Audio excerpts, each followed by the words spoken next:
તો હું ને કિરણભાઈ ને અરમાનભાઈ જતા હતા મિત્રો બસ સ્ટેન્ડે આપણે પકોડી ખાવા માટે. કીધું નાસ્તો બીજો કરતા હોઈએ, બરાબર સવારનો ટાઈમ હતો. તો હું કિરણભાઈ ને અરમાનભાઈ ત્રણેય ગયા હતા આપણે પકોડી ખાવા માટે. પછી મિત્રો આપણે આવી ગયા હતા ઘરે. તો તમે જોઈ શકો છો આ છે આપણે ઉમર ખાન. તો આપણને મિત્રો મળી ગયા હતા ઉમર ખાન. તો મિત્રો એમનો પણ આપણે વ્લોગ બનાવી નાખ્યો, બરાબર. એમનો વ્લોગ બનાવીને આ છે મોહમ્મદ સોહિલ અને આ છે આપણે અરમાનભાઈ. અને આપણે મિત્રો બનાવતા હતા વ્લોગ. તો મિત્રો તમે જોઈ શકો છો કે આપણે વ્લોગ બનાવતા હતા. પછી મિત્રો આપણે જવાનું હતું ક્યાં આગળ દુકાને. તો આપણે મિત્રો દુકાને પહોંચી ગયા હતા. ત્યાં મળી ગયા કોણ? બ્રાહ્મણ મળી ગયા આપણે વિષ્ણુભાઈ કે સતારભાઈ વ્લોગ બનાવી નાખો. તો એમનો મિત્રો બનાવી નાખો તો વ્લોગ. પછી એટલામાં તો શું જ જોયું યાર, આપણા ક્રિએટર એવા મુસ્તફા ખાનને આવી ગયું તો તાવ. તો મિત્રો તમે જોઈ શકો છો કે બાટલો એમને ચડતો હતો, બરાબર દવા ચાલુ જ હતી.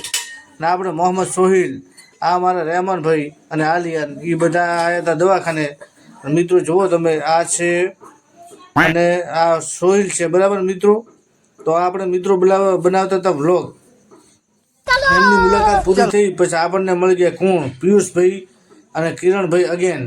બીજી વાર આવ્યા હતા કિરણભાઈ. તો એમનો મિત્રો બનાવી નાખ્યો વ્લોગ, બરાબર. એમનો વ્લોગ બનાવી નાખ્યો. પછી આપણે જતા રહ્યા ગુજુ લવગુરુભાઈના ઘરે, બરાબર. ત્યાં હું વસીમ ગયા હતા, બરાબર. તો એ ગુજુ લવગુરુભાઈ ઘરે જ હતા. તો એમનો મિત્રો વ્લોગ બનાવી નાખ્યો અને થોડી વાર બેઠા અને મુલાકાત કરી, બરાબર. પછી મિત્રો આપણે જવાનું હતું દુકાને.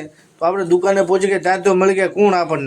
આપણને મળી ગયા શિવરામભાઈ અને એમનો એક બાબલો કે સતારભાઈ વ્લોગ બનાવતો બનાવી નાખો વ્લોગ અમને બનાવી દો. હવે મળીશું નેક્સ્ટ વ્લોગમાં.